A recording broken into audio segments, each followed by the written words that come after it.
जय श्री कृष्णा। राधे राधे भक्तजनों, आज आप श्रवण करेंगे मकर संक्रांति की कहानी। नमस्कार भक्तजनों, आज हम आपके लिए मकर संक्रांति की एक प्राचीन कहानी धर्मराज जी की कहानी लेकर आई हूँ। एक समय की बात है, किसी राज्य में विष्णु सेवक हरिदास और उसकी पत्नी गुणवती रहती थी। गुणवती बहुत सुशील और भगवान विष्णु की परम भक्त थी। वो एक पतिव्रता स्त्री थी। उसने पराये सभी प्रसिद्ध देवी देवताओं के व्रत आदि किया करती। एकादशी आदि का व्रत नियम पूर्वक वो किया करती, परंतु धर्मराज जी की पूजा उसने कभी नहीं करी थी। अतिथियों सेवा से वो कभी भी पीछे नहीं हटती थी। इस प्रकार सदाचार और धर्म परायण से वो अपना जीवन व्यतीत कर रही थी। एक समय गुणवती मृत्यु को प्राप्ति हो गई। धर्म कर्म के प्रभाव से यमदूत उसे आदर पूर्वक पापियों को भय प्रदान करने वाले धर्मराज जी के लोक में ले गया, जहाँ उसने देखा कि उस लोक के 4 द्वार है। नरक के बीच बीच धर्मराज जी का बहुत बेभाव और सुंदर मंदिर है, जिसमें धर्मराज जी विराजमान है। उनके पास चित्रगुप्त जी भी विराजमान है, जो मृत्यु व्याकृतों के पापों का लेखा जोखा धर्मराज जी को सुनाते हैं। यमराज के दूत गुणवती को वहाँ ले गया। जैसे ही गुणवती ने धर्मराज जी को देखा, वो भयभीत होकर कांपने लगी और नीचे मुंह करके वो खड़ी हो गई। तब चित्रगुप्त जी ने धर्मराज जी को गुणवती के पाप और पुण्य का लेखा जोखा सुनाया। धर्मराज जी गुणवती की भक्ति देखकर प्रसन्न हुआ, परंतु वह कुछ उदास थे। उनकी उदासी गुणवती को दिखाई दी। उसने धर्मराज जी से निवेदन किया, प्रभु, मेरे समझ में यह नहीं आ रहा है कि आप उदास क्यों हैं। कृपा करके मुझे इसका कारण बताइए।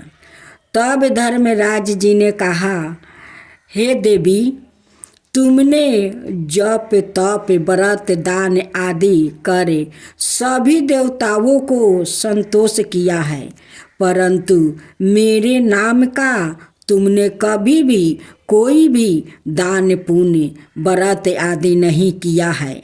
यह सुनकर गुणवती बोली, प्रभु, मेरा अपराध क्षमा करें। मैं आपकी उपासना की विधि नहीं जानती थी। आप कृपा करके मुझे इसका कोई उपाय बताइए, जिससे मनुष्य को आपकी कृपा का पात्र बनने का अवसर प्राप्ति हो। तब धर्मराज जी कहने लगे, सूर्य भगवान के उत्तरायण में जाते ही जो महा पुण्यदायी मकर संक्रांति आती है, उसी दिन से मेरी पूजा शुरू करनी चाहिए। इस प्रकार साल भर मेरी कथा सुनने से और मेरी पूजा आदि कर दान पुण्य देने से व्याकृत सभी प्रकार के सुखों से मुक्ति हो जाता है और फिर वह व्याकृत मेरे पास सदा सुखी रहते हैं। यह सुनकर गुणवती ने धर्मराज जी से प्रार्थना करती है, हे प्रभु, यदि ऐसी बात है तो मुझे इन यमदूतों से छोड़वा कर फिर से संसार में वापस भेज दीजिए, जिससे मैं आपकी कथा का प्रचार कर सकूं। गुणवती की यह प्रार्थना सुनकर धर्मराज जी ने गुणवती को धरती लोक पर वापस जाने की सभी कीर्ति दे दिया। उसी समय गुणवती के मृत्यु शरीर में प्राण वापस आ गई। उसके पुत्रा बोले, हमारी माता फिर से जीवित हो गई है। इसके बाद गुणवती ने अपने पति और पुत्रा को धर्मराज जी की सारी बातें बता दिया। गुणवती ने अपने पति और पुत्रा के साथ मकर संक्रांति के दिन से पूरे विधि विधान से धर्मराज जी की प्रतिदिन पूजा और कथा करना आरंभ कर दिया और साथ ही साथ दान पुण्य कर्म करना भी शुरू कर दिया।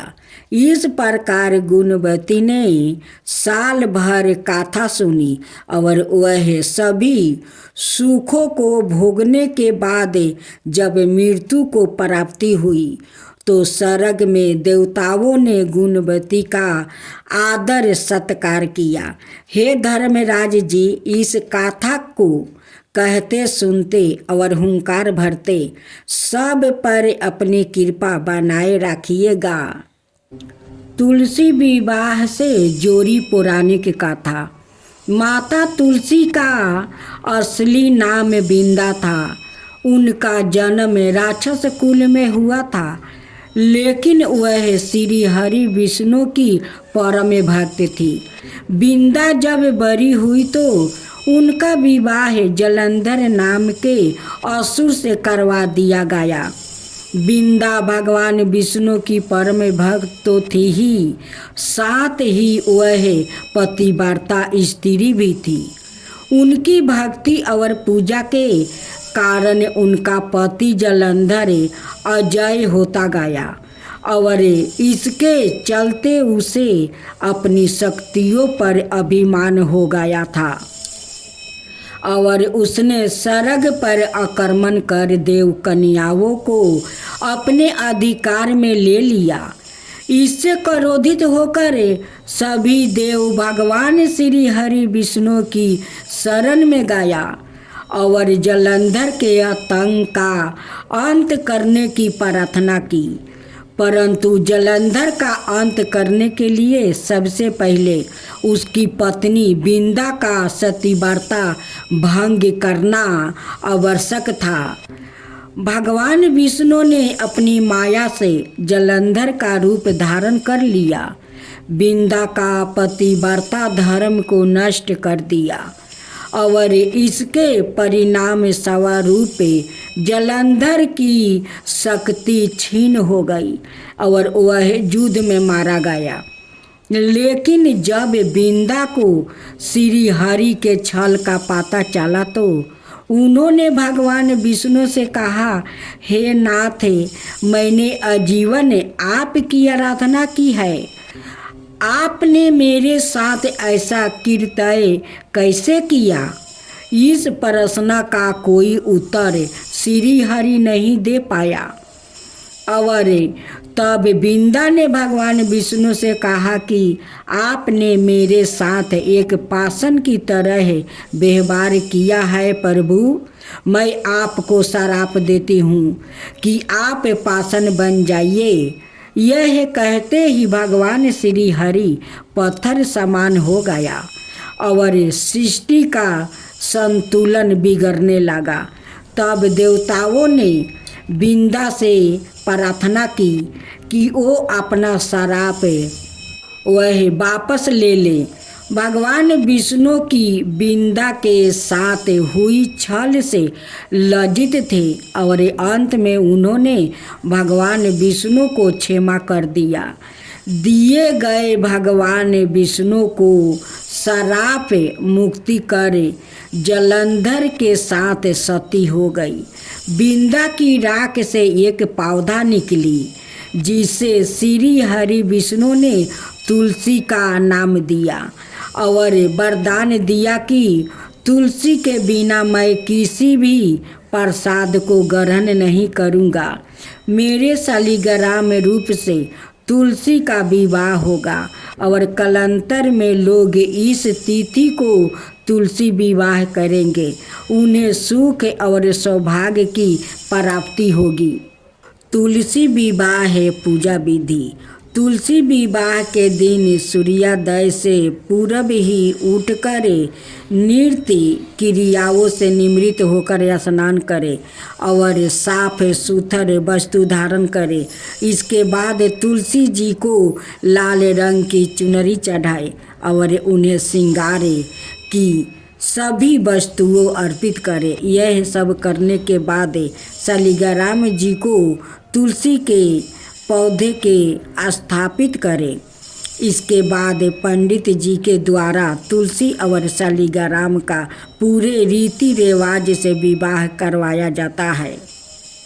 विवाह के समय पुरुष को शालिग्राम और स्त्री को तुलसी जी को साथ लेकर 7 फेरे करना चाहिए और विवाह संपन्न होने के बाद तुलसी जी की आरती भी करनी चाहिए। आज इस वीडियो में सुनेंगे हनुमान और सीता मैया की कहानी और आरती।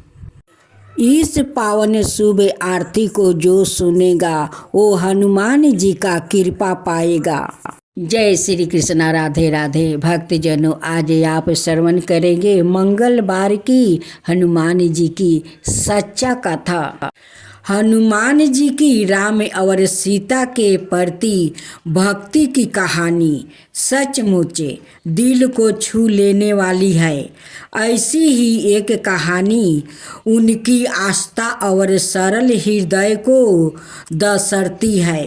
एक बार माता सीता सभी को उपहार बांट रही थी। सीता जी मुस्कुराई और उन्होंने हनुमान जी को कीमती मोतियों से बनी एक माला भेंट की। हनुमान ने हाथ जोड़कर उसे स्वीकार किया, लेकिन फिर कुछ ऐसा किया जो सबको चौंका देने वाला था। उन्होंने एक मनका उठाया, उसे अपने दांतों से तोड़कर दूर फेंक दिया। उन्होंने बाकी मनकों के साथ भी ऐसा ही किया। देखने वाले तंग रह गया। किसी ने पूछा, हनुमान, तुम सीता माता के पवित्र उपहार का अपमान क्यों कर रहे हो? हनुमान ने बच्चों जैसी मासूमियत से उत्तर दिया, मैं इन मालाओं में अपने प्रभु राम की छवि खोज रहा हूँ। यदि इनमें राम नहीं है तो मेरे लिए इनका क्या काम है? उनमें से एक ने चुनौती देते हुए कहा, अगर ऐसा ही है हनुमान, तो क्या आपके हृदय में राम और सीता है? अनाथ इसका क्या फायदा? हनुमान मुस्कुराए, अपने हाथों से अपनी छाती फाड़ दिया और सभी के आश्चर्य के लिए उनके हृदय में अंदर भी राम और सीता माता की छवि थी। हनुमान जी ने दिखा दिया कि देखो, मेरे हृदय में मेरे प्रभु राम और माता सीता बसी है। हनुमान जी की यात्रा का सारा राम और सीता के प्रति उनके प्रेम की गहराई को प्रकट करता है। उन्होंने अपनी शक्ति का प्रदर्शन करने के लिए नहीं, बल्कि संपूर्ण और सेवक में निहित शक्ति को दर्शन के लिए सागरों को पार किया। उनकी विरासत पर विचार करते हुए हमें आध्यात्मिक जीवन जीने का एक आदर्श मिलता है। हमें याद दिलाया जाता है कि कोई भी बाधा पार करना संभव नहीं है। हमें अपने संदेह के सागरों को पार करने और गहन भक्ति के क्षेत्र में पहुँचने की प्रेरणा मिले। आइए हमें केवल बजरंग बली का नाम जप ही नहीं बल्कि उनकी भावना को अपने जीवन में उतारने का प्रयास करें। जब भगवान का मिशन पुकारता है तो पहाड़ भी झुक जाते हैं, सागर भी अलग हो जाते हैं और संभव भी घुटने टेक देता है। मासिक दुर्गा अष्टमी व्रत माँ दुर्गा के लिए किया जाता है। यह व्रत हर महीने अष्टमी तिथि को मनाया जाता है। ऐसा माना जाता है कि इस व्रत को करने से नवरात्रि में किए जाने वाले उपवास के जितना ही फल मिलता है। आइए जानते हैं मासिक दुर्गा अष्टमी व्रत की कथा के बारे में। अब श्रवण करेंगे मासिक दुर्गा अष्टमी की व्रत कथा। पौराणिक मान्यताओं अनुसार प्राचीन काल में असुर दंभ को महिषासुर नाम के एक पुत्र की प्राप्ति हुई थी, जिसके भीतर बचपन से ही अमर होने की प्रबल इच्छा थी। अपनी इसी इच्छा की पूर्ति के लिए उसने अमर होने का वरदान हासिल करने के लिए ब्रह्मा जी की घोर तपस्या आरंभ किया। महिषासुर द्वारा की गई इस कठोर तपस्या से ब्रह्मा जी प्रसन्न हुआ और उसे मनचाहा वरदान मांगने को कह दिया। ऐसे में महिषासुर जो सिर्फ अमर होना चाहता था, उसने ब्रह्मा जी से वरदान मांगते हुए खुद को अमर करने के लिए उन्हें बेबस कर दिया। परंतु ब्रह्मा जी ने महिषासुर को अमरता का वरदान देने की बात यह कहते हुए टाल दिया कि जन्म के बाद मृत्यु और मृत्यु के बाद जन्म निश्चित है, इसलिए अमरता जैसी किसी बात का कोई अस्तित्व नहीं है। जिसके बाद ब्रह्मा जी की बात सुनकर महिषासुर ने उनसे एक और वरदान मांगने की इच्छा जताई और कहा कि ठीक है स्वामी, यदि मृत्यु होना तय है तो मुझे ऐसा वरदान दे दीजिए कि मेरी मृत्यु किसी स्त्री के हाथ से ही हो। इसके अलावा अन्य कोई दैत्य मानव या देवता कोई भी मेरा वध ना कर पाए। जिसके बाद ब्रह्मा जी ने महिषासुर को दूसरा वरदान दे दिया। ब्रह्मा जी द्वारा वरदान प्राप्ति करते ही महिषासुर अहंकार से अंधा हो गया और इसके साथ ही बढ़ गया। उसका अन्याय मौत के भय से मुक्ति होकर उसने अपनी सेना के साथ पृथ्वी लोक पर आक्रमण कर दिया। इससे धरती पर चारों तरफ से तबाही मच गई। उसके बल के आगे समस्त जीवों और प्राणियों को नष्ट मस्तक होना ही पड़ा।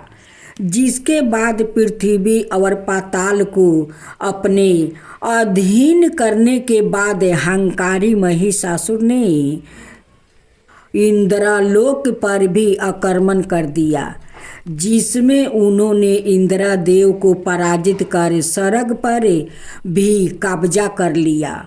महिषासुर से परेशान होकर सभी देवी देवता त्रिदेव और महादेव ब्रह्मा और विष्णु के पास सहायता मांगने पहुंच गया।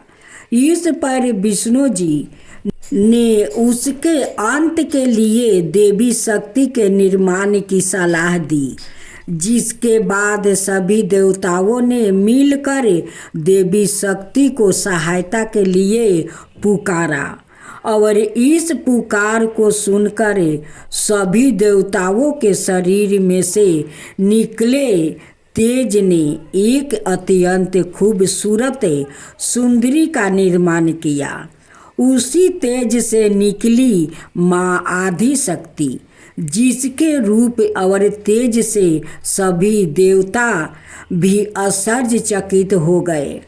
त्रिदेवों की मदद से निर्मित हुई देवी दुर्गा को हिमवन ने सवारी के लिए सिंह दिया और इसी प्रकार वहाँ मौजूद सभी देवताओं ने भी माँ को अपने एक एक अस्त्र शस्त्र सौंप कर और इस तरह स्वर्ग में देवी दुर्गा को इस समस्या हेतु तैयार किया गया। माना जाता है कि देवी का अत्यंत सुंदर रूप देखकर महिषासुर उनके प्रति बहुत आकर्षित होने लगा और उसने अपने एक दूत के जरिए देवी माँ के पास विवाह का प्रस्ताव तक पहुँचा दिया। हंकारी महिषासुर की इस ओछी हरकत ने देवी भगवती को अत्यधिक क्रोधित कर दिया, जिसके बाद ही माँ ने महिषासुर को युद्ध के लिए ललकारा। माँ दुर्गा से युद्ध की ललकार सुनकर ब्रह्मा जी से मिले वरदान के अहंकार में अंधे हो चुके थे। महिषासुर उनसे युद्ध करने के लिए तैयार भी हो गया। इस युद्ध में एक एक करके महिषासुर की संपूर्ण सेना का माँ दुर्गा ने सर्वनाश कर दिया।